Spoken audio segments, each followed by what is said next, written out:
Cronin Show. I hope you hang your mother. This country sucks. This place sucks. CNN masturbated all fucking day.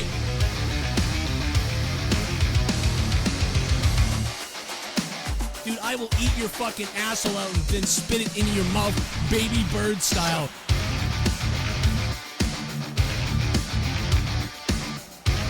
Who wants to go? Call the show. I'll fuck your ass!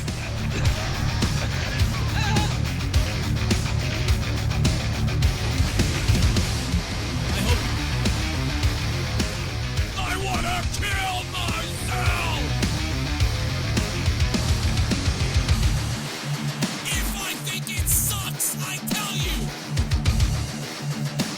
The Joe Cronin Show.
Over 50 million you're listening to The Joe Cronin Show. The Joe Cronin Show. The Joe Cronin Show. I hope you hang your mother. Monday Night Raw. This place. Hey, what's up? 69 in the chat if Monday Night Raw gave you the weird feeling down below. Love to hear about it. Dude, I will eat your fucking asshole out and then spit it into your mouth, baby bird style.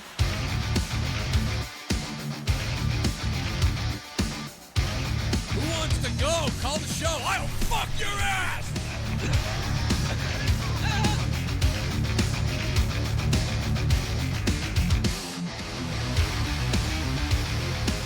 I want to kill myself!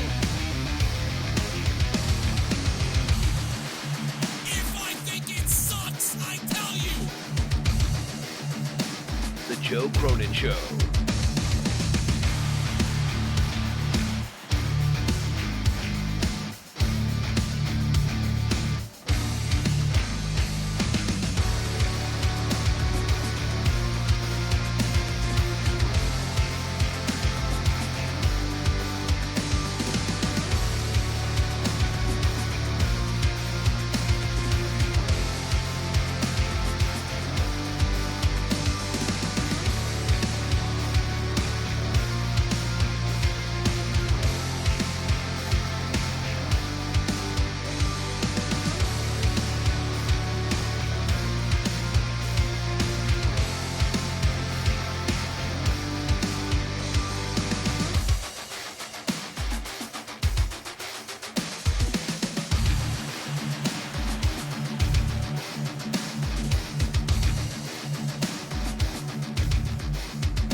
All right, we are finally ready to get wet. I had to have a conversation with Bailey that I didn't understand, so I had to repeat things to him.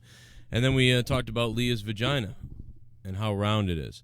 What's up, everybody in the chat? How you guys doing? Raw was fucking atrocious tonight, so atrocious that I began emailing people, sponsors that I've been looking at and people that want to work on the show, and I began watching previews for the XFL on my other screen because it was just so fucking boring to me. This was the most run-of-the-mill nothing, and I think, I may not have paid the most attention to this show tonight, but I think part of that may have to be because I think that they're announcing the Super Show's coming up, right? Am I crazy, Jake? Is that right? Super Show or something's coming up in 2-3 weeks or something? And you're muted, my bad. End of the month. What was it? Meh. I said they're building towards the Super Show at the end of the month. So that's what it is. So that's the why 27th. So none of this matters. That's we why. already talked about this on Out of Nowhere, which was a crazy night the other night. You guys are incredible, crazy bastards. But yeah, that was insane. That was nuts. But yeah, I mean, they're calling all hands on deck in forms of legends. We already said Goldberg. You know, we hear The Undertaker, Sting, and a few others to be named. You know, we'll see what happens, but they still tentatively want Edge to be there. Of course, when the Saudi blood money comes a calling, Goldberg comes a running. He's not going to pass up, $2 or $3 million. You kidding me? Yeah. Who's next? My bank account. That's who's next. I mean, seriously, think about it. That's when you see him. So it's unfortunate, but I like Goldberg. Don't get me wrong, but I just don't have an interest in it, especially after seeing how he performed last time with. If they give him more than 40 seconds, like what he did with Dolph was, I think, 45 seconds at SummerSlam after his tragically terrible match with The Undertaker. And I know there were outstanding circumstances. It was 1,000 degrees and, they were laid over tired from travel. But still, it's just, I don't know, those are all Band-Aids on severe bullet wounds at this point in time. They're building for this show. Apparently, they might be canceling Elimination Chamber from what we're hearing. And what? Yeah, so they won't have another pay-per-view between now and Mania. This will take the place of that. Man, that will be a goddamn nightmare. Now, in the past, I've wanted them. I've always thought Elimination Chamber sucks. And not that it sucks, but I've always thought Elimination Chamber would be way better if they randomly did Elimination Chamber during the year. And I'm sick of Rumble and then all of a sudden Elimination Chamber to set up WrestleMania. But then when Elimination Chamber came around, I was happy there was something to do before WrestleMania. When they first brought it back, it was just a network special. That was when Kevin Owens and Cena went at it, and they had the one, big elimination. That was fine. Do it like that. That's what you're getting. Well, that was after they took 2 years off because they couldn't fit the fucking thing in the new arenas. Yeah, into the arenas. But what I like about no elimination, what I liked about no Elimination Chamber was they gave them time to build stories to WrestleMania. What I don't like now about not having an Elimination Chamber is now we're going to have to deal with these stories to WrestleMania, but the stories suck. So that's why, this is the worst case scenario for all of us. The worst case scenario for all of us is that we get 10 weeks of storytelling because their storytelling in week-to-week shows sucks. The only thing that's fun is when we just get to the pay-per-view. You can almost just do 2 weeks of storytelling now instead of 5 weeks or 6 weeks. Now, normally, obviously, I would say, yes, it would be great to have a 4-week to 8-week build-up to a match at a pay-per-view. Yes, classic, that's what you want to do.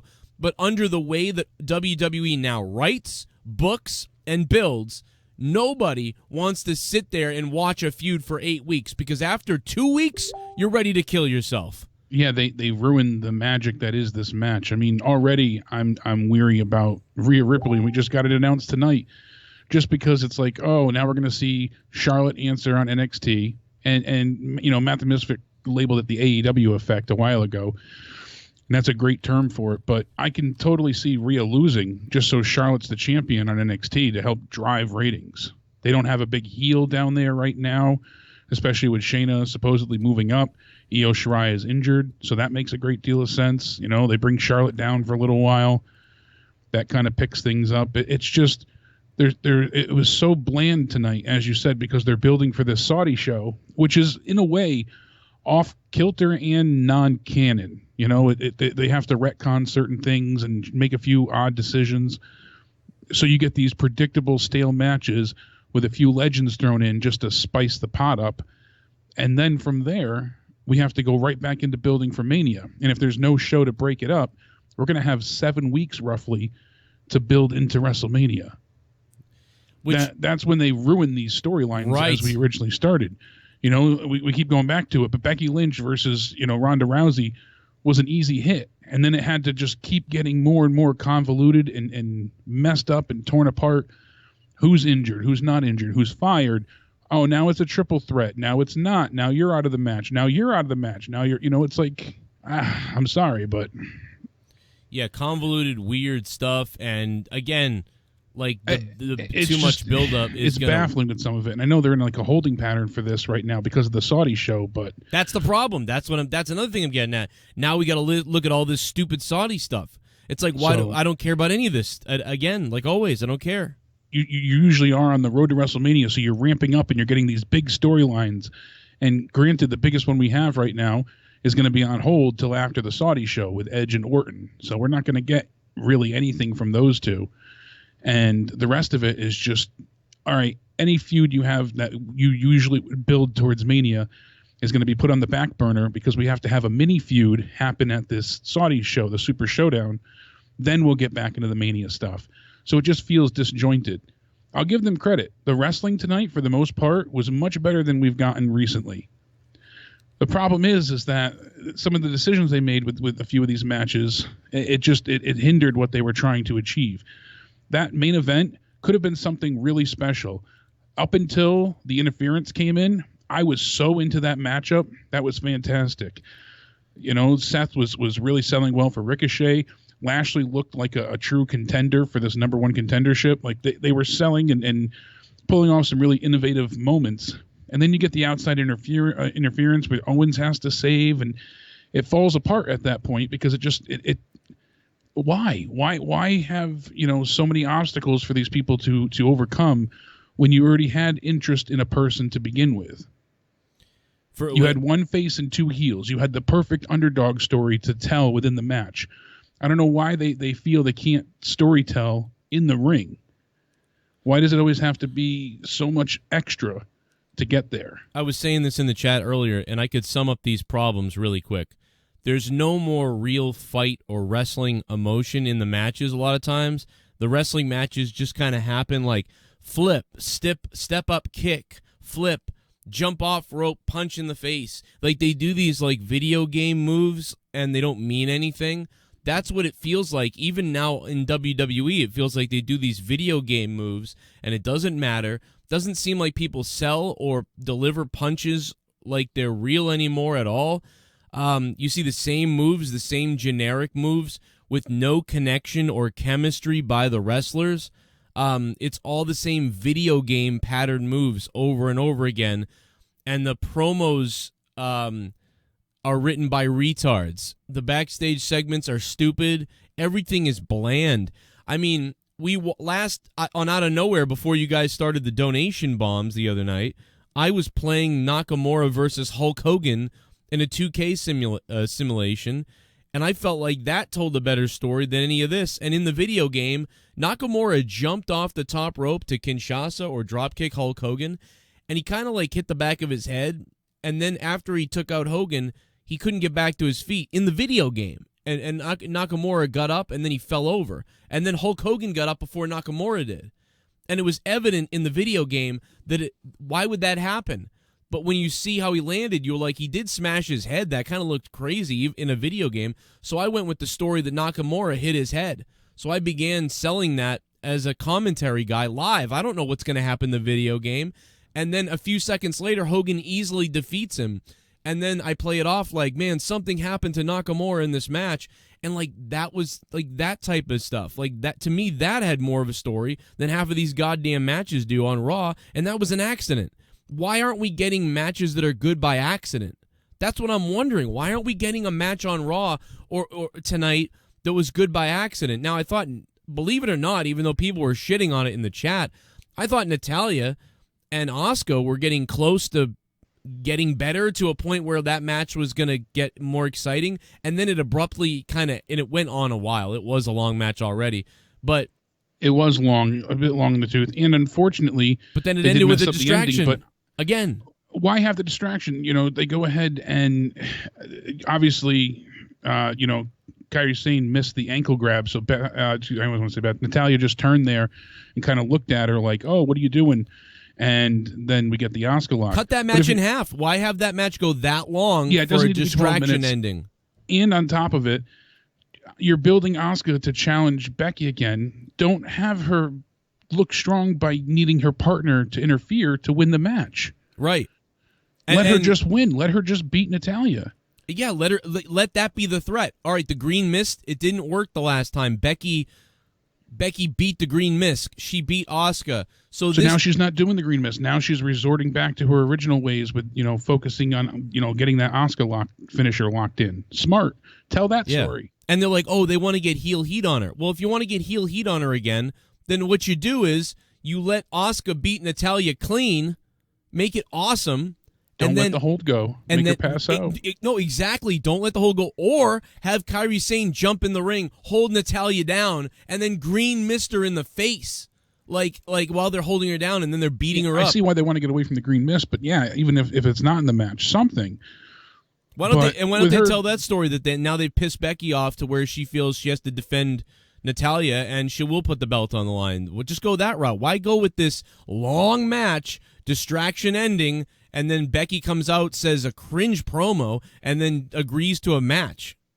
And I'm sorry, Becky with the glasses, with the hello fellow kids, glasses fuck? going on, trying to get into meme territory, the deal with it glasses. Come on. It felt like they were really reaching towards a younger demographic with that. It didn't look like a style choice that she would choose. I could picture somebody in the back being like, here, put these on. Her promo was weird, too. The whole thing was very odd. I'm going to have superpowers. You're damn right. I want to drink from that well again. Beating you. What? Come on. It was supposed to be funny. I have eyes in the back of my head. It's supposed to be funny, but the problem is, you know what it is? They're writing her. I know what they're doing. They're writing her as if she's who's the guy? Conor McGregor.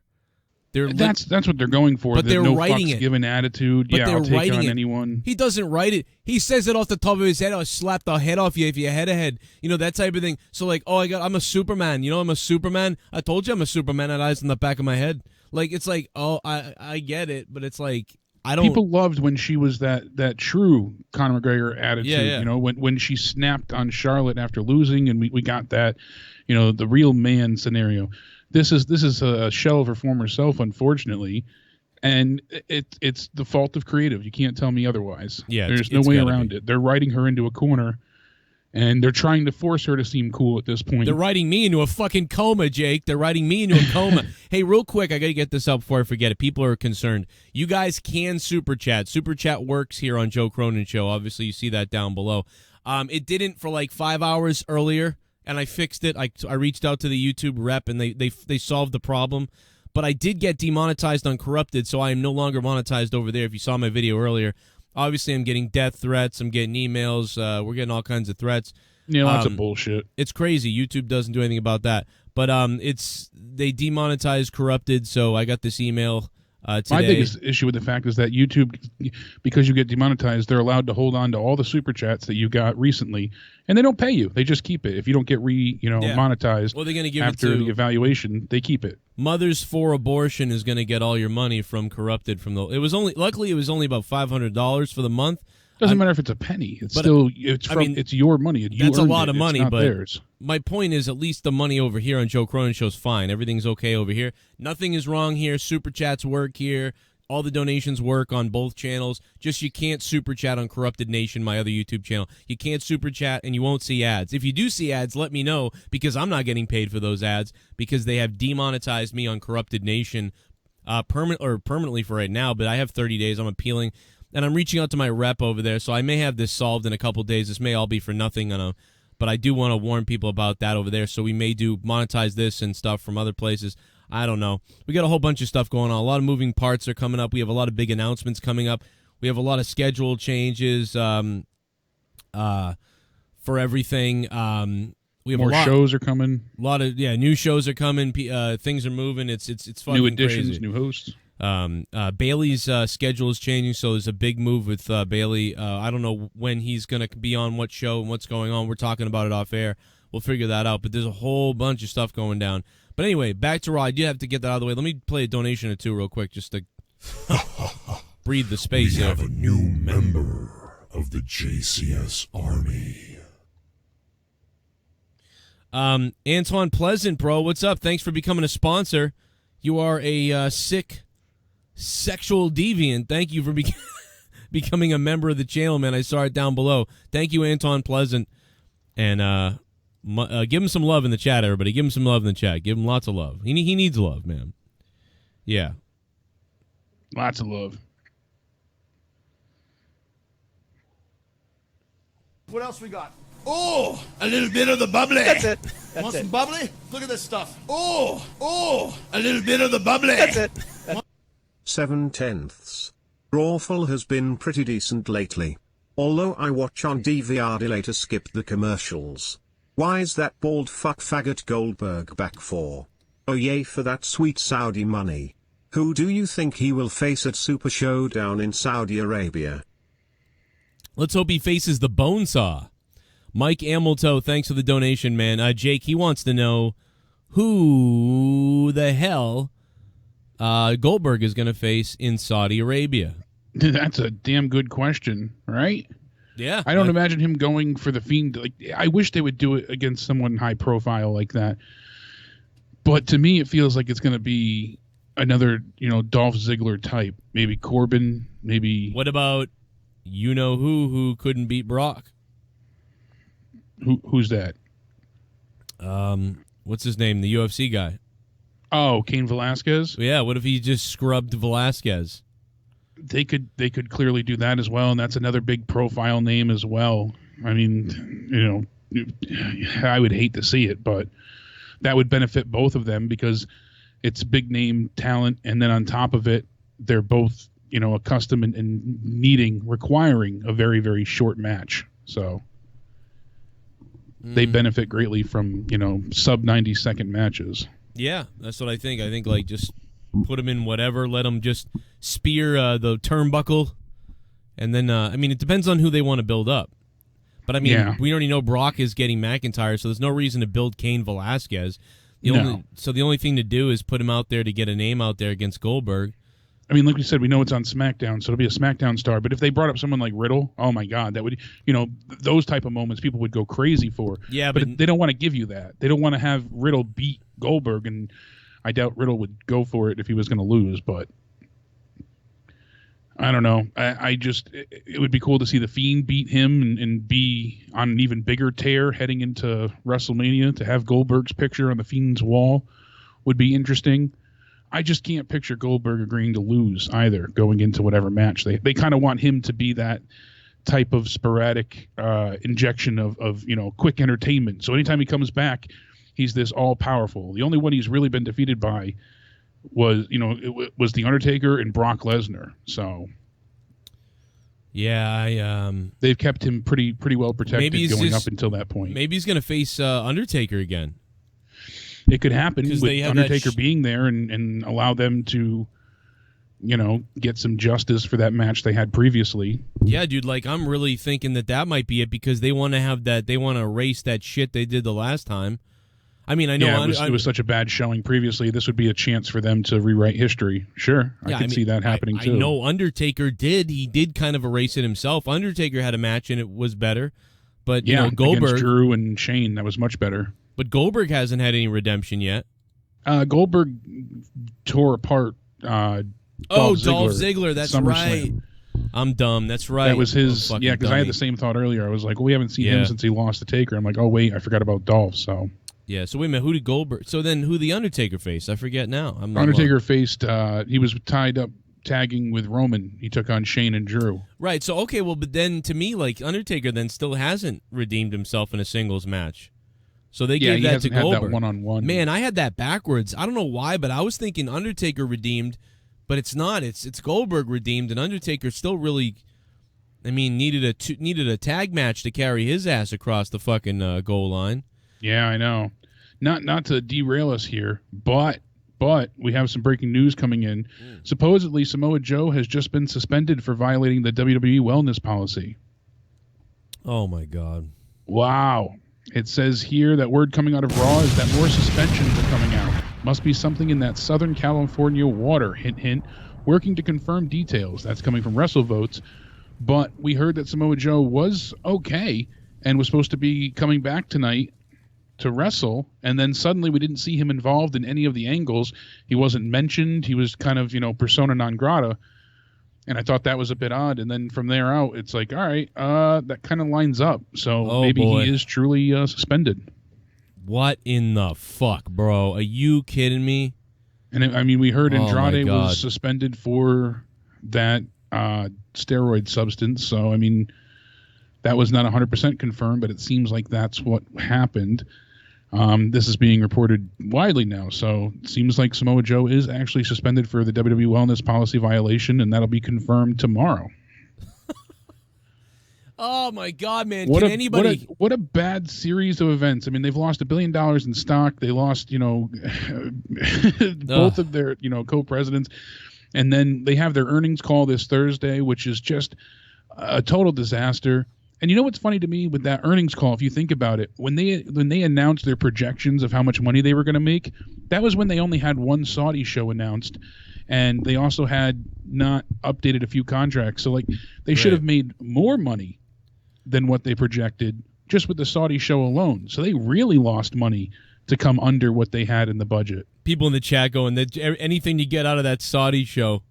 Dude, yeah, really, everybody wants out. They're stuffing drugs down their throat to get out of the Saudi Arabia show in WWE now. This is fucked up. Where we got to go? What? Saudi again? Oh, hold on. I got to call my dealer. Yeah, hang on a second. Let me just stuff. Hey, Roman, what did you get busted for? Oh, just these fucking Adderall? Okay. I'm going to take a fucking pound of Adderall. I'm going to smoke some weed, have some Adderall, I'm going to eat, like, whatever the fuck. I'm going to eat, like horse dick, whatever I can get to, like, testosterone, steroids in there. Have some bat soup while we're at it. I'm going to eat some horse dick. Like, that will go right in. You know what? I'm going to put horse dick in my ass so it goes right into my bloodstream. And then go in there. And we know, Charlotte had the needles on her arm, right? Charlotte had the vein she was tap. retested. So Charlotte was tested. Andrade is suspended. So this, like you said, lines up beautifully. And we said that poor Andrade, he still might have to go to Saudi Arabia because he gets back today, you said. And so now, fucking Joe's out of the deal. He definitely gets out of it. So Samoa Joe doesn't have to go to Saudi Arabia. So because now, last week, the 30-day suspension would come just a day before the Saudi show. Now you pass it. So that's hilarious. That is fucking hilarious. Let me play a donation, see what you guys are saying. You guys are the fucking sponsors of the show, so I'm going to listen to your donations, and thank you guys for the donations. Keep us going, especially, man, people that saw Out of Nowhere last week. Out of Nowhere was insane. It was wild. It was so crazy good that it pissed off all my haters. All my haters get so pissed off, they just attacked me and went after my videos and went after me. They went after YouTube and went after Twitter and went emailing all the wrestling companies. Just people so mad at the support on this channel. They want me to die. They want to kill me and my family. It's amazing. Look what you guys did. Look at Liv Morgan. She looks like she's a lesbian now. Super chat. Super chat. Super chat. Did Fastlane get canned this year? If so, thank God. Did Fastlane get canned? I mean, that's a great question. I don't know. I think so. We don't even know definitely about Elimination Chamber. A lot of people said that rumor was false, but it's going back and forth, so we'll see. But you know what? A lot of other things have been right. In fact, one of the things tonight, let me get into it real quick. I just want to mention this. I know we got to play these donations. In fact, let me play them real quick. But I want to mention the Charlotte thing, but let me play the donations. Super chat. Super chat. Ricochet is a vanilla midget asshole. Pancakes. Pancakes, pancakes, pancakes. Mike Amilto, thank you, Mike Amilto, for the donation. And yeah, dude, I mean, there's just, I'm sorry, I like these guys, but oh, a little bit of the bubbly. The main roster kills everybody. Look at this stuff. Oh, a little bit of the bubbly. That's it. They should get rid of a lot of PPVS-like matches, title like TLC Hell in the Select, and make new ones, but I think the Chamber should be in July and the winner takes on the champ at SummerSlam. That's not a bad idea. I like that a lot better. PPV change. Pay-per-view change. Yeah, put Elimination Chamber at SummerSlam. I think one of the things they don't like about these, like, winner gets the title match thing is that it guarantees that, and sometimes they like to tell a story, so they don't always want that to be automatic. Shit bomb! So. I wish the man with the gay mustache said you're next to Juberg's family when he had the chance. Oh, my God. Teague Heel. Jake DeMarco's sex slave. Thank you for the $5. Back in the basement, you. It's been a while since I know we've heard from your sex slave. Haven't let him have any internet time. Yeah, why do you even give him a phone? Well, he hides the phone in his ass and just keeps somehow sneaking him back in. in his ass. deep in the way depths, past his colon. He hides the phone in his ass. It's way up there. We got one more popping in, a couple more, but let's let him go.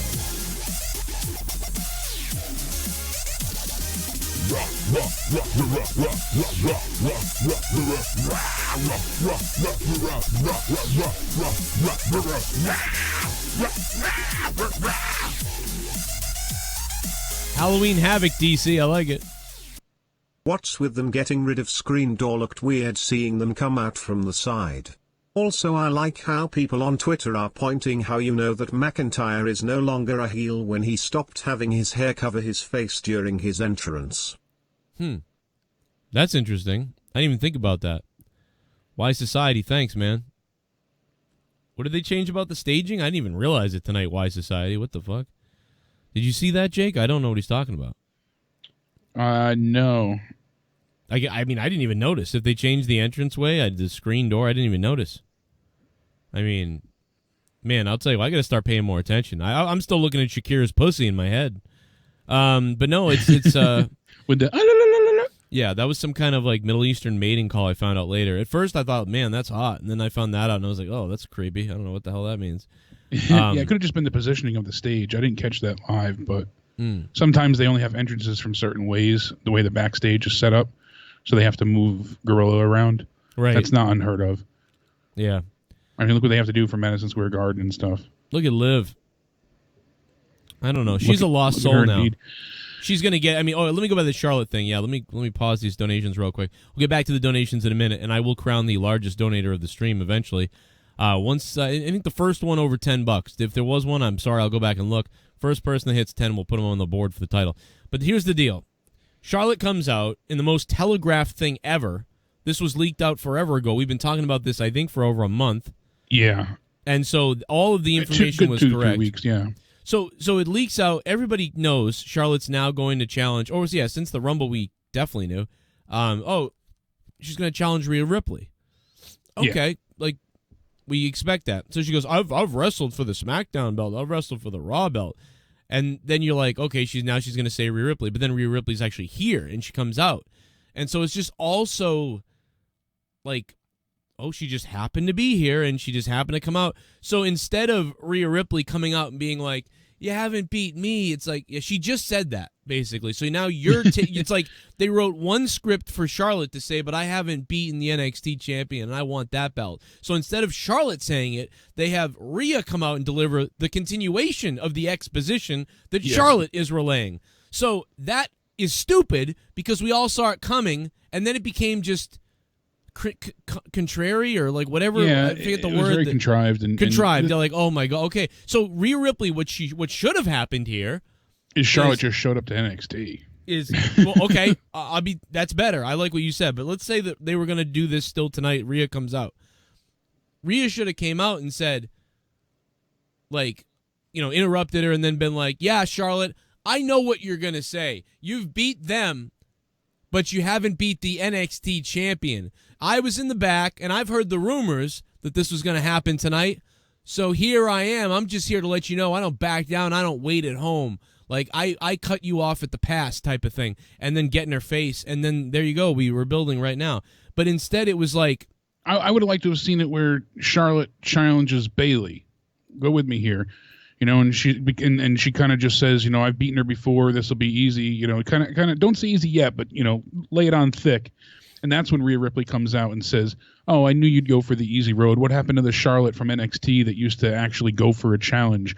You just because they want to. Then Bayley can also use this as fuel for her to try and add more to her heel run at this point in time by saying, no one respects me, no one values me. Charlotte thinks she can get over on me easy."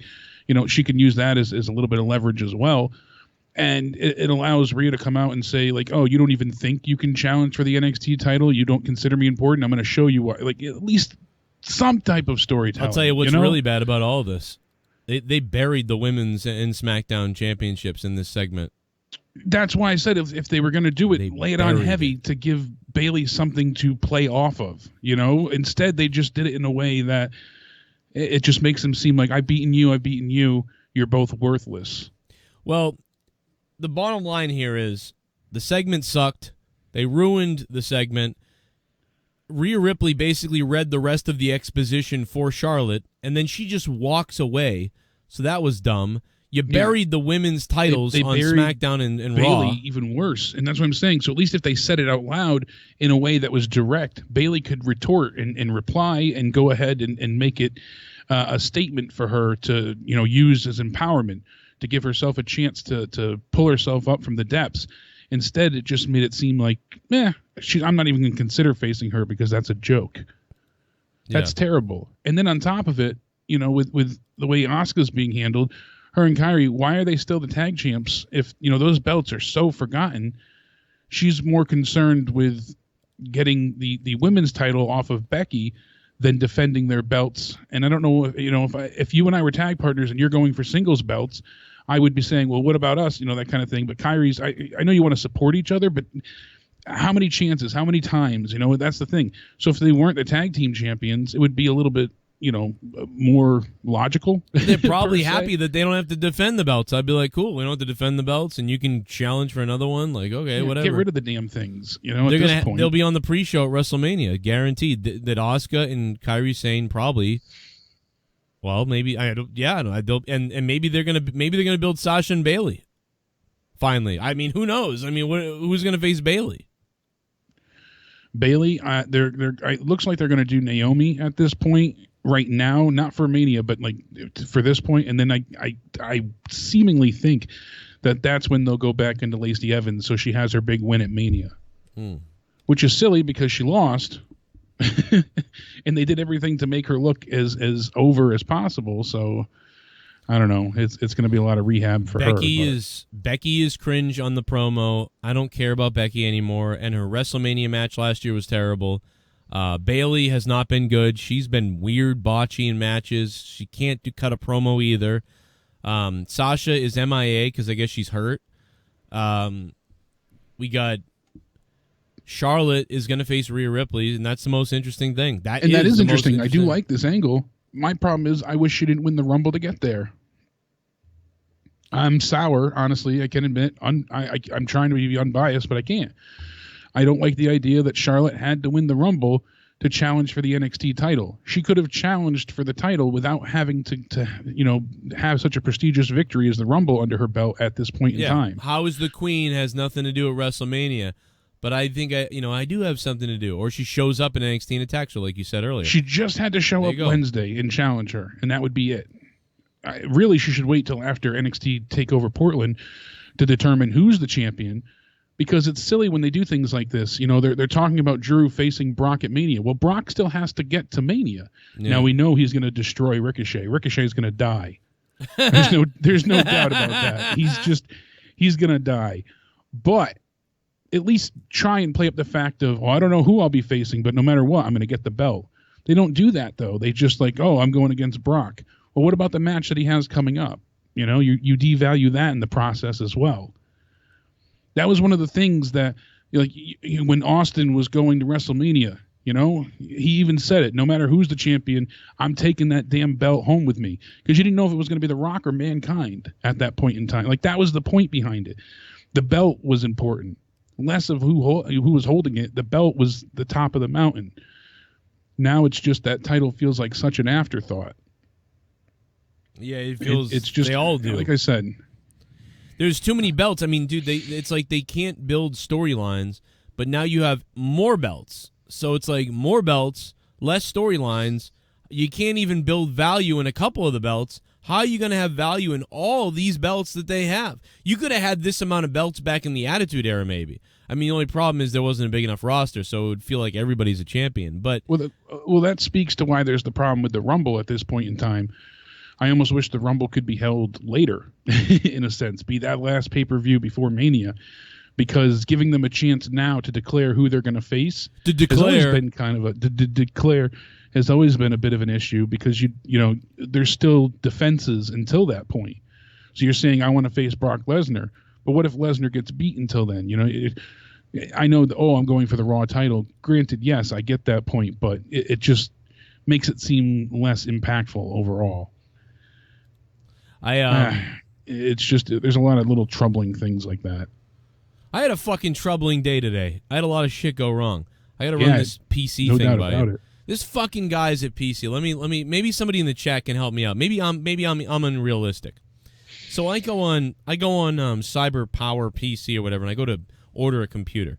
So, and by the way, I'm going to go out tomorrow. I'm going to buy one. But anyway, I dropped $1,300 on a Ryzen 7 nice gaming computer. It's already built. It's already constructed. I didn't customize anything. I didn't click this, click that, whatever. Yeah, they have their pre-built line, which is pretty well priced too. I'm like, here you go. Click on that. I selected 1-day shipping, so next day shipping, and so I'm like, well, they're gonna probably get the order Monday, process it by Tuesday, and ship it maybe by Tuesday, Monday or Tuesday, and I'll get it Wednesday or Thursday or something like that. All right, cool. I'll pay the almost $100 for the shipping. Then I had a discount code to take the shipping off, so I did that. Anyway, I order the fucking thing. Then they email me and they're like, oh, make sure to call us. We don't know if your address matches or whatever the fuck. So I call them. And I'm also confused. So I'm like, hey, when am I going to get this computer? Because I'm getting all these emails about different times. And the guy's like, well, you selected next day shipping. So what will happen is we'll process it. That takes anywhere between, 6 to 12 days for the process. And then it will get built at some point. And, then when it's done, it will ship to you within 1 business day because you selected the business day. I'm like, wait a minute. So you're telling me I'm going to get this computer in 6 to 12 days or something like that? And he was like, well... At the earliest. He's like, well, yeah, maybe. I can't say that for sure. And I'm like, wait a minute. What do you mean? He's like, well, you got a custom-built PC and all these other things. And I'm like, wait, and we got to test it. And I'm like, wait a minute. I picked a computer that, you sell on your website that's already built. I didn't customize anything. And it's all pre-built. They have pre-built lines for this so that they could ship them next day. That's what I'm saying. I'm like, where's the pre-built shit? So I'm looking, and I say to the guy, so I'm like, well, wait a minute. So if could it come in 30 days? Because I need it, now. And he's like, well, I can't say if it could come in 30 days, but it could be, but I don't know the date. And I'm like, so you don't know. Could be 2024. We don't know. So I'm like, can I cancel this order now? And the guy's like, yeah, if you want to. And I'm like, okay. So I'm gonna instead of being like, well, here, let's not have you cancel. Let's try and work this out. Yeah. So I called him back after I did some research. I called him back, and then I was like, okay. So I called earlier, and the guy was like, so you want to? And the guy I think he knew who I was. It was the same guy or something. He answered the phone, the customer service phone. He's like, I'm like, yeah, I called. Here's my order number, and here's my all this stuff. Oh yeah. I'm like, so can I just cancel this? Yeah. You want to cancel it? I'm like, yeah. Okay. He's like, all right, it's all set. That's it. I'm like, all right, I'll get refunded. He's like, yeah. He's like, well, it never went out, so it never charged the way, whatever. I'm like, okay. That was it. I was like, is anybody else ordered computer? I was like, what the fuck is this computer? So, anyway, whatever. I'm just like, what? If anybody knows anybody from CyberPower PC, you guys, how many sales do you lose? How many sales do you lose a day? What the fuck kind of people do you have working customer service for you? We'll ship it in 1 day from when we're ready. So the day we're ready, then we'll ship it, and you'll have it the next day. That doesn't mean you'll get it tomorrow, though. You're spending all this extra. That's why I said buy it in person, and then if you have issues, you can go back to the store, and they'll work with you. But I'm going to Best Buy. I'm going to go to Best Buy. I'll buy one in person. They will price match if it's the same, PC, if it's pre-built, so... I don't know. I just couldn't believe it. I'm like, iBuyPower has a few good offers as well. I didn't know I was buying a I read all the specs and was like, well, that's pre-built. That's what I want. That's fine. I don't need a custom PC.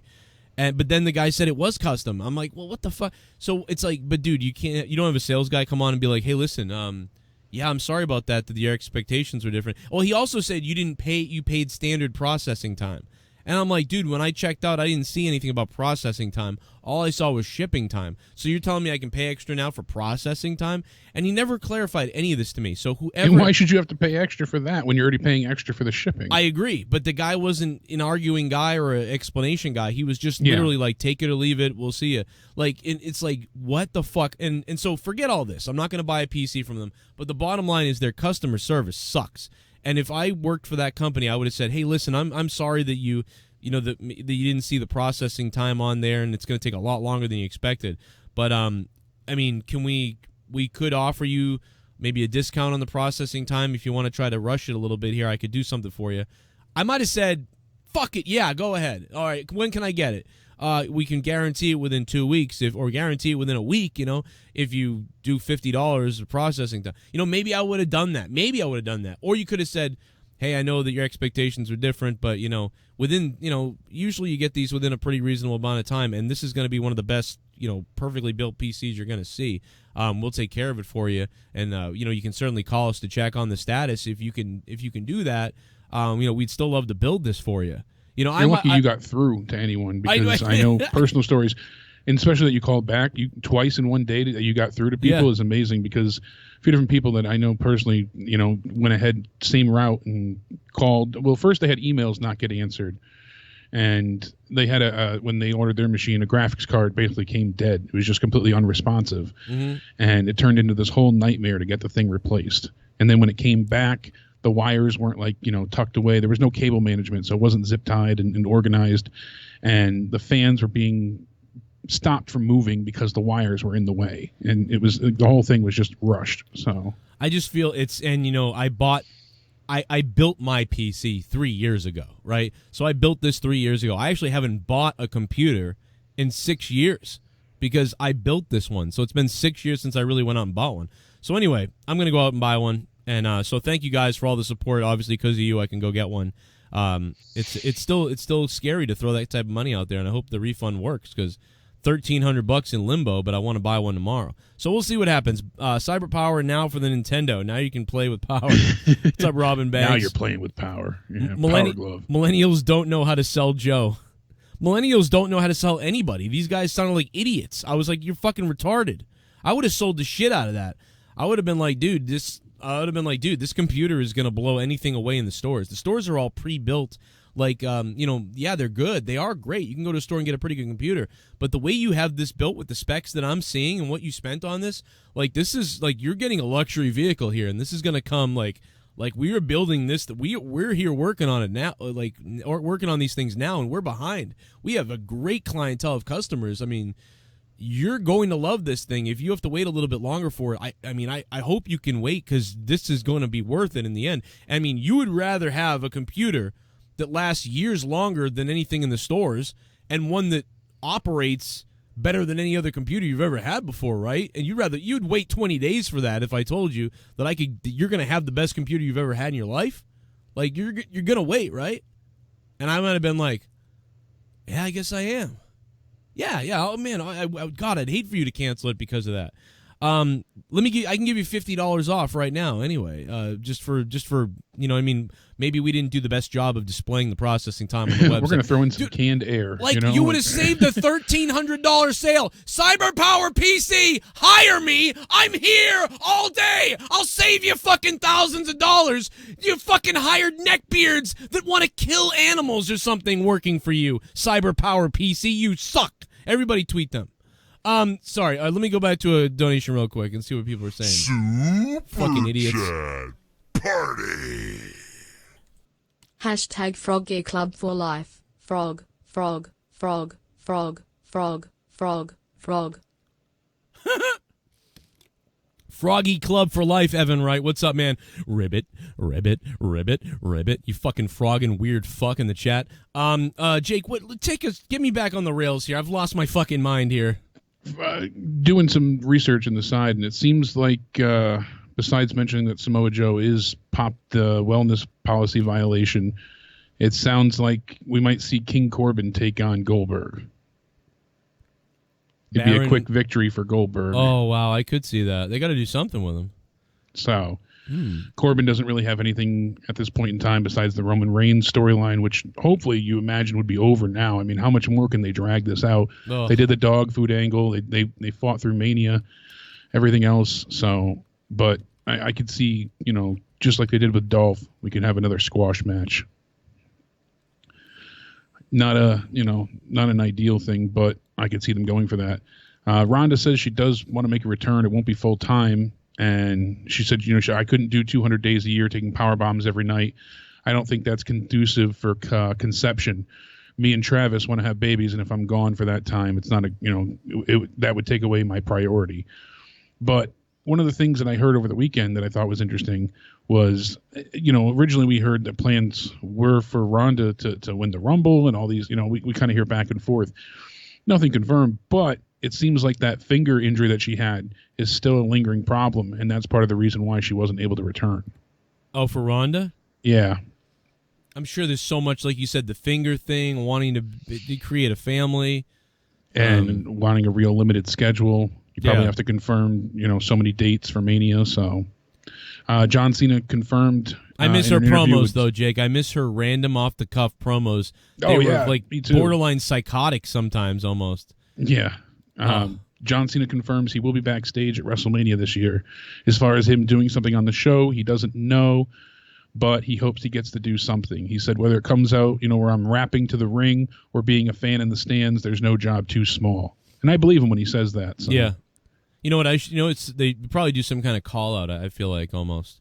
That would be cool. I'm for anything especially with him building towards the new Fast and Furious movie. I'm sure that's what they want. How about go with the hear me out. How about go with the who's wrestling who, actually? Now that I think about it. Brock is facing Drew McIntyre, so Drew's got to beat Brock. But then The Fiend, I guess there's no real room for that. Yeah, because Roman Reigns and The Fiend are going supposedly head-to-head. Maybe not even a title match, but maybe in a match where the good guy loses for some reason. Maybe pull the WrestleMania 9 with John Cena, where somebody loses because of some kind of bullshit, and then Cena comes out to check on them to see if they're okay. Yeah, like Baron Corbin gets help to win, and then Cena comes out and beats them. That kind of idea. And then like Corbin's like, "What, you want some too, Cena? Why don't you go film a movie? Why don't you go film a movie, Cena? Go film a movie, you loser idiot." Like type of thing. And then Cena, and then the dude's like, "Fuck that, go get him." And then Cena's like, "Fuck this," and gets in the ring. Yeah, I mean, I could see them. That's the WrestleMania 9 angle with Hogan, but except there's just no belt. not for the main belt. Right, there's no belt on the line though. Yeah, because Cena, Drew McIntyre was beat clean, and now John Cena's the champion. Yeah, I mean, I suppose you could put like a U.S. title or an Intercontinental belt on Cena, like that. You know what I mean, and have him lose it the next night on Raw, maybe. But it's not going to be the world titles, and even if he won.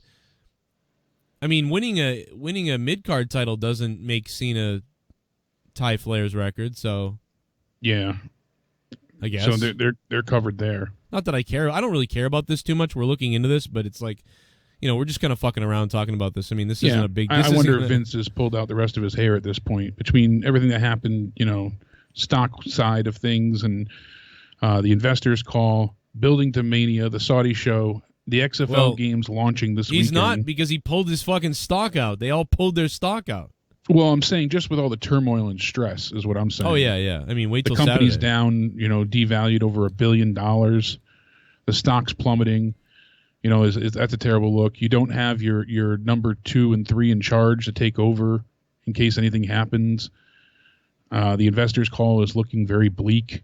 Different injuries, wellness policy violations, setting up the Saudi show in the meantime, building towards Mania, and then XFL kickoff. Talk about spreading yourself thin. I don't know what Leah just sent me, but Leah just sent me, "I'm going to kill myself." Oh. I know what she sent me. What the fuck? Oh, shit. It's going to fuck up my shit. Oh, my God. Leah just goes, so earlier today, you guys watched me broadcast from Corrupted Nation, and I had the donations on. Well, I had to use Leah's computer upstairs, and I left the donation screen open. And Leah just messaged me. She goes, "Oh, my fucking God, I'm going to kill myself." And I'm like, what? What do you mean? What are you talking about? And she goes, dancer. And I go, what the fuck? The fuck are you doing? What are you talking about? And she goes, "My computer is on something." And I'm like, what are you talking about? She goes, "I can hear your donations."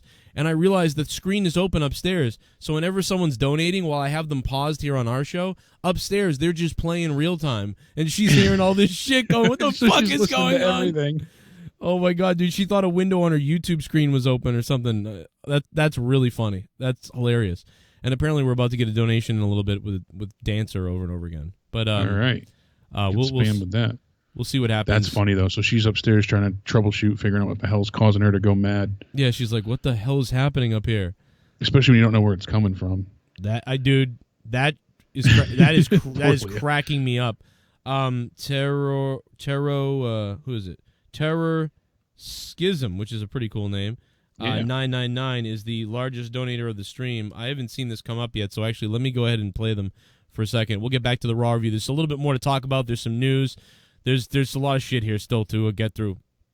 Plus calls coming at the end of the show. Super chat party. Oh, there he is right there. That's fucking hilarious. They need to run the Saudi shows like the old Saturday main event shows. They need to run the Saudi shows like the Saturday main event shows. Not a bad idea. I mean, I think they kind of do in a way, but yeah, they kind of build it as like a pay-per-view. But yeah, I don't know, man. Like, I don't know what their theory is, and I guess it depends what you mean by that. I don't know 100%. You mean like the old-time Saturday main event, like back in the day main event, right? Terra Schism, thank you very much. You are the largest donator of the stream, I believe, with the 666, and could be taking home the JCS Digital Championship, which is very coveted at this point. Yeah, you know, I don't know exactly what he means. I know what he means if he means the old Saturday night main event. Where it's still a big deal, but it's you know, booked pretty simplistically, where it's just like, it's sort of like basically whatever storylines they were going to get into on the week-to-week deal, and whatever they were going with. Those stayed separate from what they were doing at this show, yeah. Well, I guess what I feel it is if Liv Morgan's going to have something with Ruby Riott, and they're going to build towards a match at, say, Elimination Chamber before WrestleMania, they would still have a match in Saudi. So, like, that would be part of the road to the match that they're building up. So they would still have a match. I feel like now what they do is they put feuds on hold, go into new feuds over there, come back to the feuds that they wanted to do, and then continue. And it skews and fucks with all of our heads when they do that. And the old Saturday night main event, I feel like whoever was who had a rivalry at the time, or was working the road together, they would usually be the ones involved in Saturday night main event. However, once in a while, there would be a spontaneous thing that happened on Saturday's main event, or there'd be a random main event maybe. So there'd be like one or two, like, you know, there'd be a development or two that happened. It's almost like a mix, like of a Raw and a house show. And I think that vibe would be better, but instead they sort of book it like it's its own little sort of side non-canon WrestleMania thing almost. And that just doesn't play well, I think, for anybody. And maybe if for Saudi Arabia, I get it, because for those fans, they see the build and then it happens, so they get it, I guess. But for us, for everybody else who watches, and even the Saudi Arabia people who aren't casuals, like there's people from Saudi Arabia that message me about it. And they're like, I feel like they do this special thing for us, but it still doesn't feel right, some of it. And I'm like, because you're a real fan who's watching everything. Now, the casuals over there don't really care or know, or maybe they start watching a little bit. But even the fans of Saudi Arabia who are hardcore fans think the same way. Like, this is weird. They're building a show especially for us. That's cool, but it still doesn't make sense. But most of them are casuals, so they just kind of go, oh, cool, who cares? Yeah. So they didn't even know out of the current product, you know. It's just, it feels like it derails everything. And yeah, but I get what you're saying. Saturday night main event, I mean, that was booked. Everything was booked better than stuff nowadays. Maybe someone else has a better opinion of it. And again, I didn't watch too much of Saturday night main event when I was a kid. I watched probably a few episodes as a kid. And I mean, I know when they brought it back recently, you know, I saw that stuff. But that wasn't the old main event. That was just a house show recorded or a. Yeah, because I'm curious what they're going to do, if they're going to do anything with the women's division in Saudi again, or was that just a one-off at that last show? I don't know. I mean, they had that match then, so seemingly it'd be nice to see them get a title match in Saudi. That'd be pretty damn cool, but... Yeah, the next step is for a belt. Yeah, that's the evolution of this. Then the third step is a wardrobe malfunction. Yep, then we really get the threats coming. Yeah, then you get people... if she steps foot here again, we cut her legs off.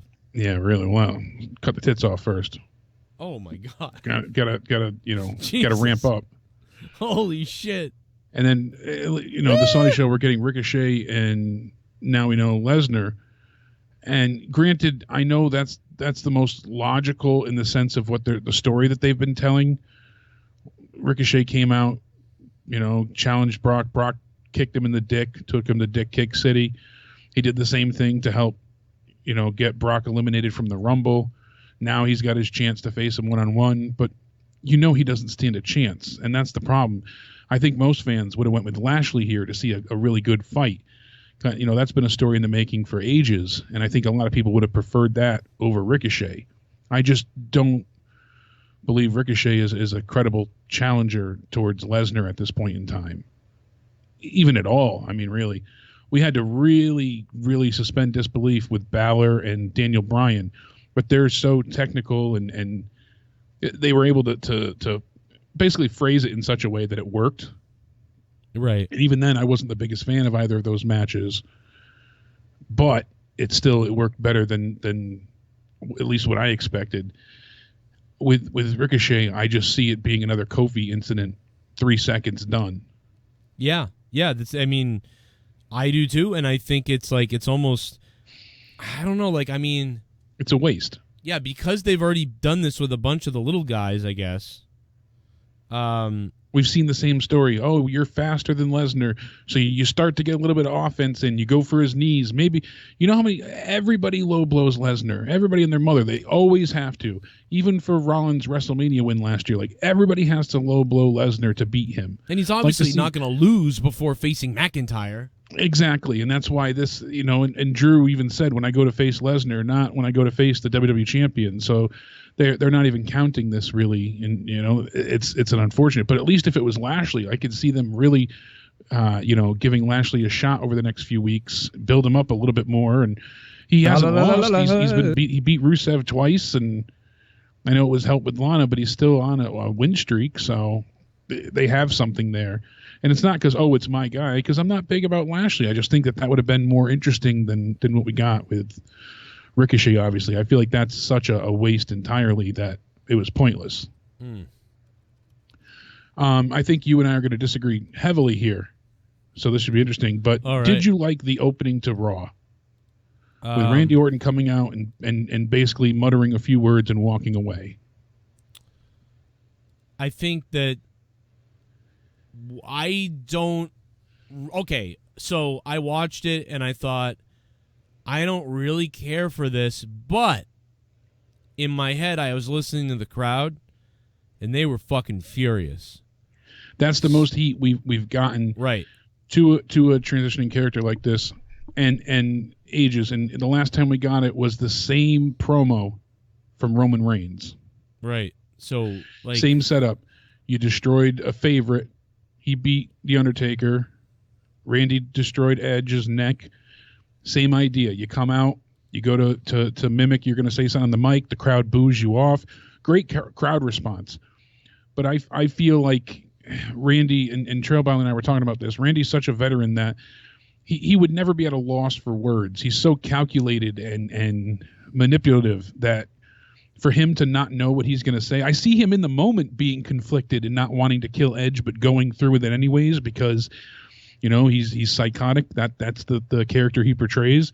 But for him to be at a loss for words, I picture him being maniacal in a sense, laughing, being proud of what he did, and embracing it. I know they have to stretch the story here, so we're going to get a slow build with this to lead to Mania. But for me, this was a waste. The crowd response was excellent, but I didn't like this intro at all.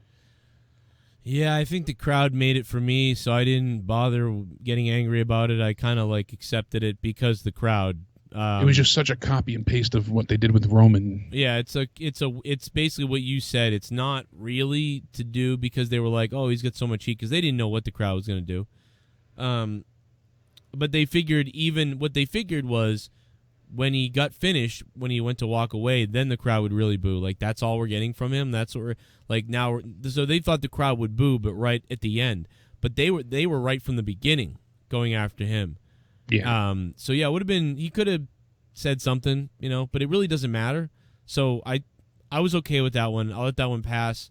But I think part of the problem is that they, again, like you said, they're stretching it out. So that to me is obvious that okay, maybe we'll still get the promo where he says, I told you to stay away. You're the one that made me have to do this. Like, Yeah. you know what I mean? Like this, It was a 15-minute segment. He took longer to get to the ring than Undertaker. And for him sulking and brooding, it just was a real disappointment, I feel. yeah. It was supposed to be disappointing because you're left waiting for an explanation. But I Yep. feel like we didn't even wholly need an explanation in this instance yet. He could have just gloated in what he did. He could have still only said a few words. It just could have been delivered better. He should have just looked. He could have looked in the camera or looked in the thing. He could have been like, and never said a word about it or explained anything, and just said simply, "Go back to your TV shows. Go back to your movies. Don't come back here." Look, and like the camera comes in on him, don't ever come back here again. Like that type of stuff. There's not room for the both of us. Yeah, there's not room for you here. The only thing that you're going to find here is misery and injury, that type of thing. Just that's it. He could deliver a promo like that, sort of. But again, to me, whatever, the crowd, what he did worked out. So if the crowd boos, that got me on the crowd side, and the crowd was saying something, and we all want to follow the crowds. When the crowd starts booing, you want to boo at home.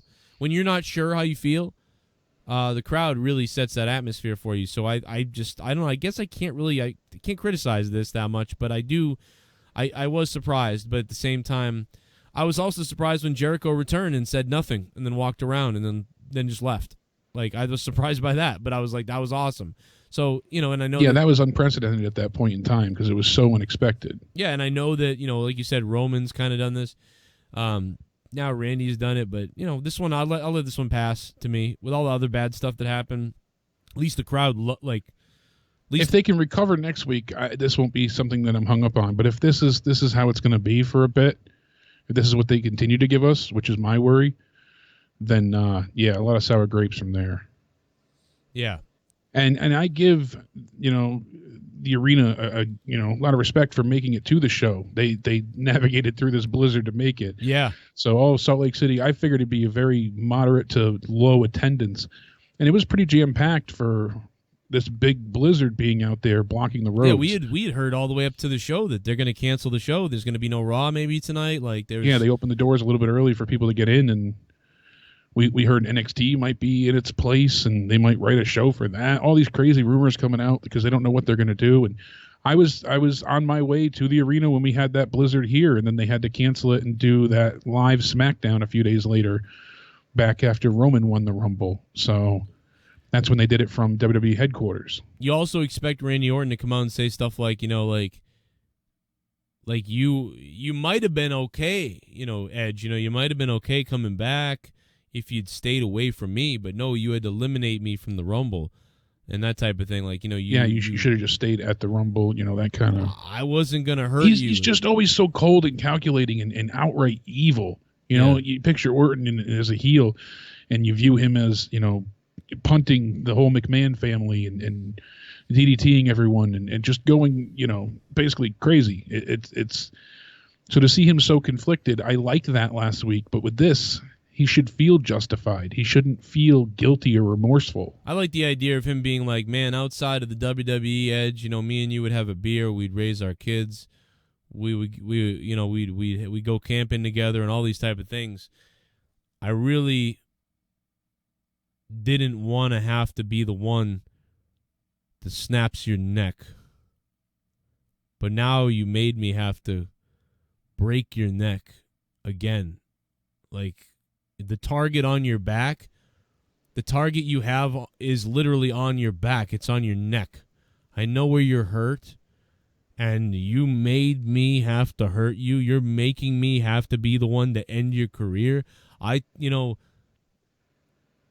hate you for that, and you're going to hate me for re-ending your career, and that's your fault, and that type of thing. And I thought that that's the way they were going to go, but they went with the silence tonight. But again, the Crowd response. I would have just recapped the angle from last week and wouldn't have had Orton here. I would have waited. Oh man, I would have. No. See, I like what they did. I like this better than him not being there. Did he say anything that hit you at all? Because he said, "Look, you see, I owe everyone an explanation," and that was it. And then he said, "I can't do this."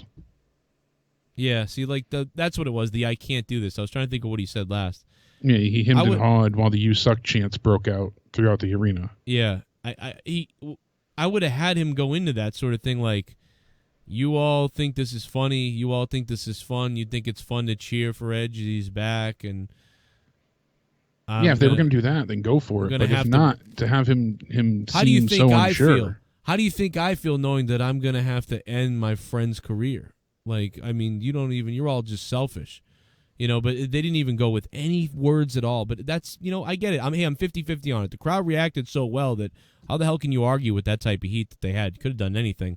No matter what, he was going to get booed out of the arena. So people love Edge, rightfully so. Especially when it's this Cinderella story of a sense of him being able to return, just like Daniel Bryan, and it's a huge deal. Just message me. And then we get into Liv Morgan and Lana. So Lana comes out. We get a commercial break. Come back. She's still doing her entrance in the ring. And then Liv Morgan comes out.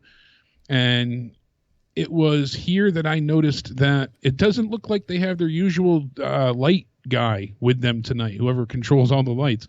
Because Lana's entrance Titantron stayed up the entire time that Liv Morgan was coming out. The right music played. And then with the attack after the match as well, they shut off the ring lights at one point. Then they put on the spotlights. Then they lost the ring lights again. And I just noticed those kind of issues pretty often throughout the night. So the crowd lights would go on, the ring lights would go down. It just kept switching. So I wonder if their usual light guy just got stuck at the hotel or something. But it was less of a nuisance. It was more just comical, granted. But you see Liv Morgan walking out. It still says Lana on the ringside, LED board and Titantron. Very, very, very short match. Minute and 30 seconds altogether. Then we get Ruby Riott coming back. So we see her go ahead, come to the ring. With the Oscar the Grouch hair. Yeah, and they just telegraphed this way too much that she was going to turn on her, Yeah, I was like... she should have been embracing her right away, hugging her. That standoff nature spelled it out instantly. I mean, it was pretty well foreshadowed beforehand. One thing that I did like, because immediately I went, are we really... I thought in my head, are we really about to see another... Oh, it's you, and then attack. It's the Sasha Banks thing exactly. We've seen this. A lot of repeats tonight of things we've seen before. So I was like, okay, they need to make sure that she attacks her as they go to hug, not after they hug. It needs to happen quickly to surprise people maybe a little bit. And they exactly, did do it. They did do that, but they stared at each other for a good 30 seconds. It felt like standing at opposite ends, trying to kind of waving. It was like you said, though. It was just they waited for a while. I felt to actually get to the attack. I don't think it was quick at all. Well, no, I meant I expected. Oh, they're gonna hug, and then they're gonna talk a little bit, or maybe something, and then she'll attack her. And I was like, she needs to attack I wish her she right just away. got in the ring, hugged her, and then tore her head off. I mean, it would have been this sudden impact, or just ran right for her. Pick one. You get in the ring and you're staring at each other and you're like, all right, well, obviously she's going to attack her because she's not embracing her. She's not showing any affection. And she looks more like she's sizing her up, but doing a piss poor job at it. You know what I would have done? What's that? I would have had them hug in the ring, hold their hands up, do all that type of bullshit. Then I would have had them walk back up the ramp and then backstage. And then when they got backstage, I would have had her attack her. Because that's better than my idea. I was going to say, let him hug. She takes her arm, does the rock thing where she's pointing to her, so she's got Liv Morgan's arm up and she's pointing to her. And as she's doing this, Lana comes and she hits Liv Morgan from behind. And when she goes to look like she's going to hit Lana to attack her, that's when Ruby Riott starts to stomp on Liv Morgan. I would have had them go backstage. That's what I was going to go with, but either way. I would have had them go backstage. I would have had, like, show the backstage with some of the suits and them two together hugging, and the suits hugging her, welcome back, and you really fought through a lot to get back here. And then I would have cut back to them again later on, maybe 15 minutes later, 20 minutes later, whatever the case is. And I would have had them getting into a car to leave the arena. And I would have had Ruby Riott say, Liv, can you grab my whatever on the front seat there? I left it on the front seat, and just hand that to me. I'm going to put it in my bag or whatever. And then Liv would go, all right, where is it? And if she reaches into the car to pick it up or whatever the hell it is, I would have had her slam the car door in her hand or her arm. Yeah, fucking her arm up. And then she just beats the shit out of her in the back. And then, the medics and the people are coming out to help her. And, Ruby Riott got a crazy look, like, haha, like type of deal. And she's out of there. That would have been better than, oh, no, once again in the ring, oh, I'm not really your friend. Like, yeah, again, at least if Lana was attacking her, like you said, or you do the real surprise backstage, one or the other. But don't make it so obvious. And I'm a bit surprised that they're having her go straight into a heel shtick when she had such a great reaction as a face. I figured they would have had her on SmackDown, honestly. I'll tell you, and plus her nose, have her go and face Bayley. You know, that she seemed like that was ready-made to happen. Well, this is clearly Liv Morgan is being built as Liv Morgan is being built, and they're going to use Ruby Riott's return, which is weird, as a stepping stone for Liv. Yeah. So this is going to be Ruby Riott, the heel that can't quite win much, but she's there to make the face women look better. And I don't really mind that because I think Ruby Riott plays that really well. Now she has a nose that the Jews forgot, but I'll tell you, she's really going to be a very good sort of mid-card stepping stone for a lot of the faces. As long as they keep her kind of tough and kind of badass and somewhat threatening, but she's no Shayna Baszler type of thing, Yeah, hopefully. We'll see what we get, though, because, they already scrapped the lesbian angle, which didn't make a great deal of sense to begin with, and that was just to inject her, into the feud, and this whole thing's kind of floundered by the wayside, and Liv was the only one that started to come out of it, but we felt like last week it was done and over with. Like, she beat her in the match. We figured we would have gotten more of a destruction of Lana if Liv was really this upset. We didn't see that, so I said, tonight they're really going to have her destroy her to end this feud. And again, we didn't get that. So it was just a quick little match just to lead to, Ruby's back, and she sided with Lana. Okay.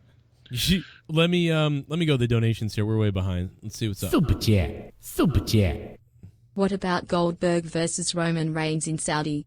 Thoughtful face. Goldberg versus Roman Reigns in Saudi. What do you think, Jake? Yeah, Battle of the Spears would be a good thing. It'd have to be a quick match again, like we're saying, but that would build Roman for the Mania show.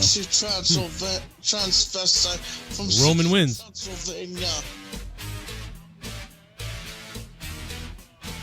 Come on, you want to give it to me?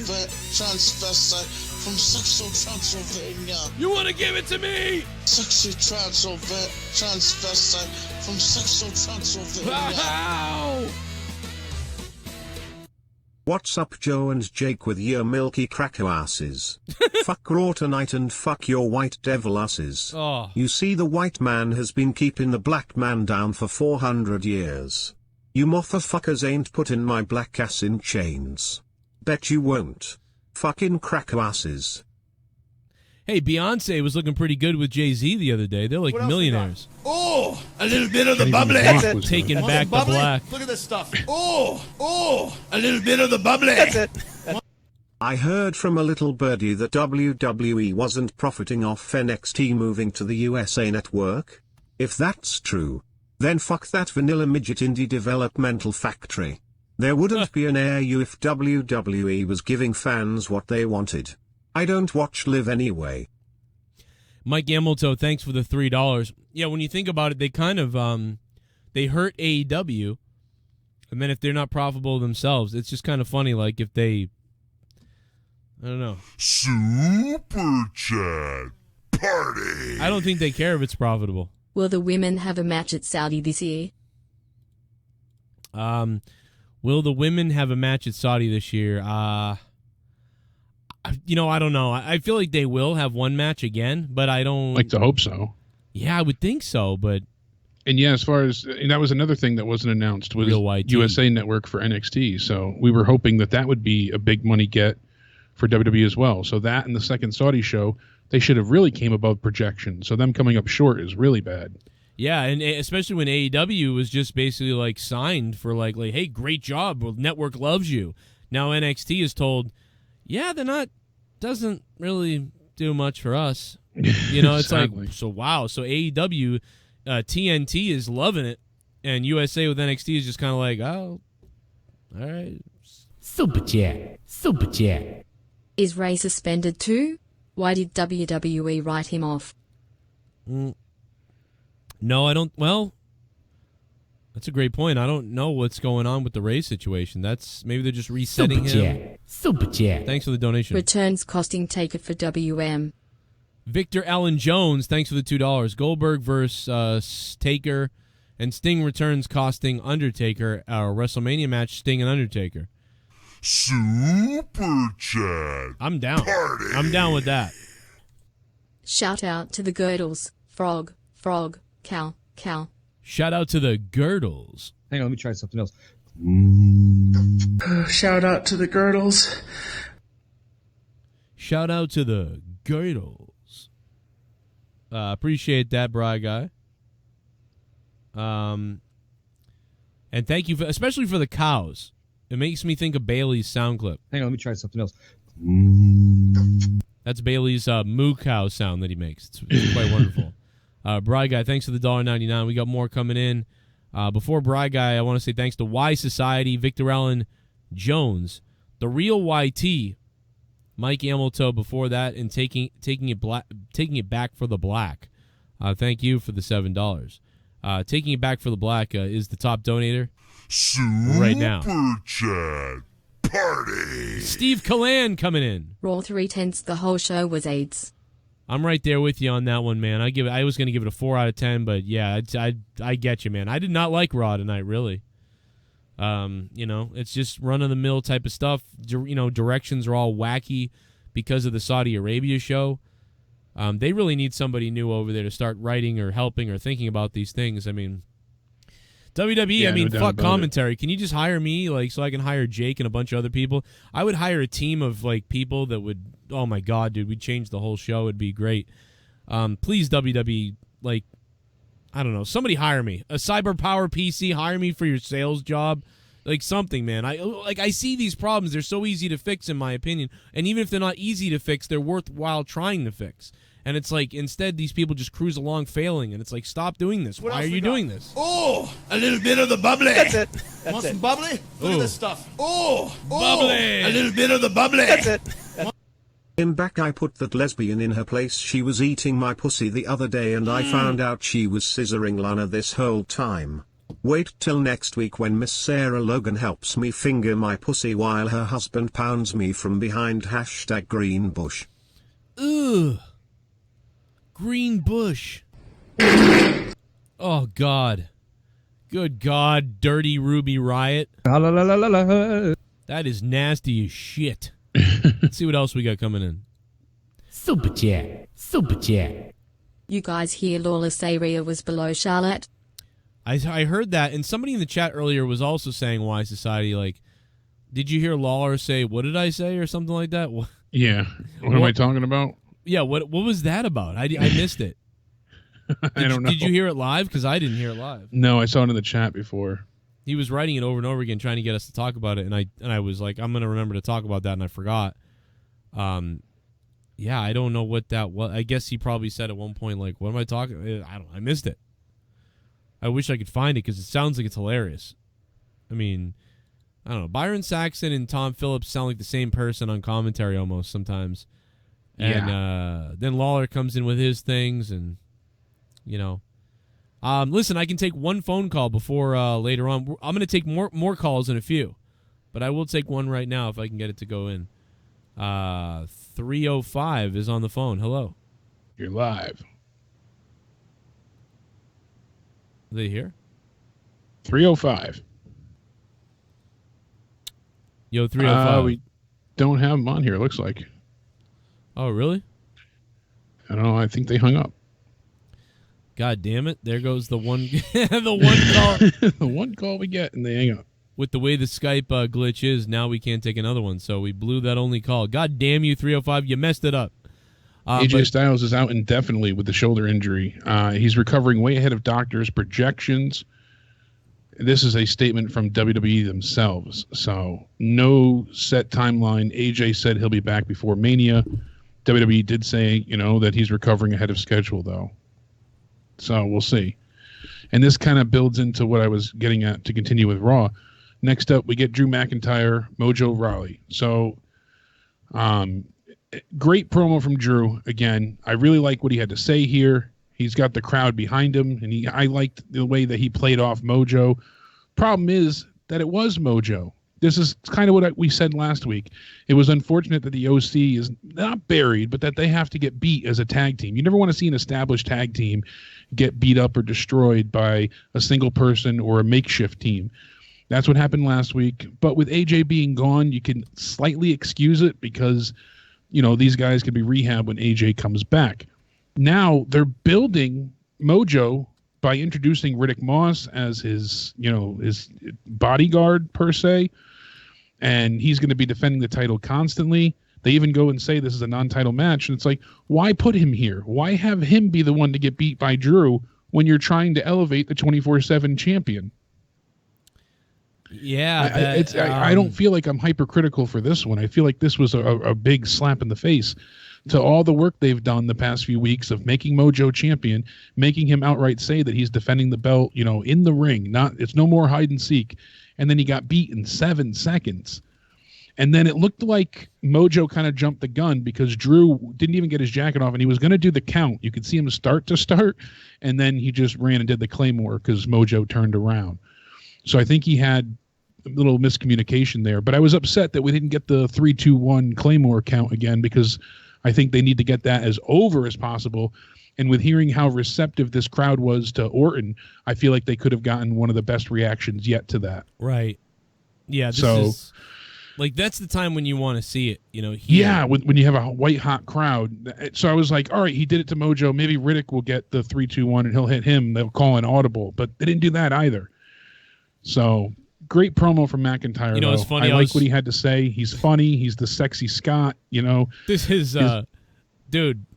This is completely. I just interrupted you. Go ahead, Jake. No. That's what I'm saying. Just good from him. So no, I just earlier before the show started, I was watching Nick DiPaolo. He was live. He was making fun of all these people, and he had a picture of I guess Bob Kraft. I'm sorry, Bill Belichick and like Mojo and all them and Gronk. They were all hanging out in a suite together, and he was like roasting everything about the picture. The picture's fucking hilarious. And in the picture, Mojo Rawley's in the front, and he was the only guy that Nick DiPaolo was like, I don't know who the fuck this guy is. I was like, that's fucking hilarious. And Belichick looks like he's taking his shit in this photo, and he's wearing a fucking... Doesn't he always? It's just a weird... I don't know. I got to find this photo because it's so fucking funny. I'm looking for it right now. People might have seen it already. I mean, Nick DiPaolo was roasting it earlier. And it was so goddamn funny. Oh, yeah, Stephanie McMahon was there. Yeah. So Triple H was in the photo. Like, they were all in the photo. Oh, here's the fucking photo. This is fucking hilarious. So, like, I was watching this earlier, and I'm just watching him struggle. Like, he's saying, hey, this is that guy, this is this guy, this is that guy. And then he gets to like, fucking Mojo Rawley, and he's like, and then who's that guy in the purple? I don't know who that is. But, yeah, there they are. This was the fucking... this was the party in the suite.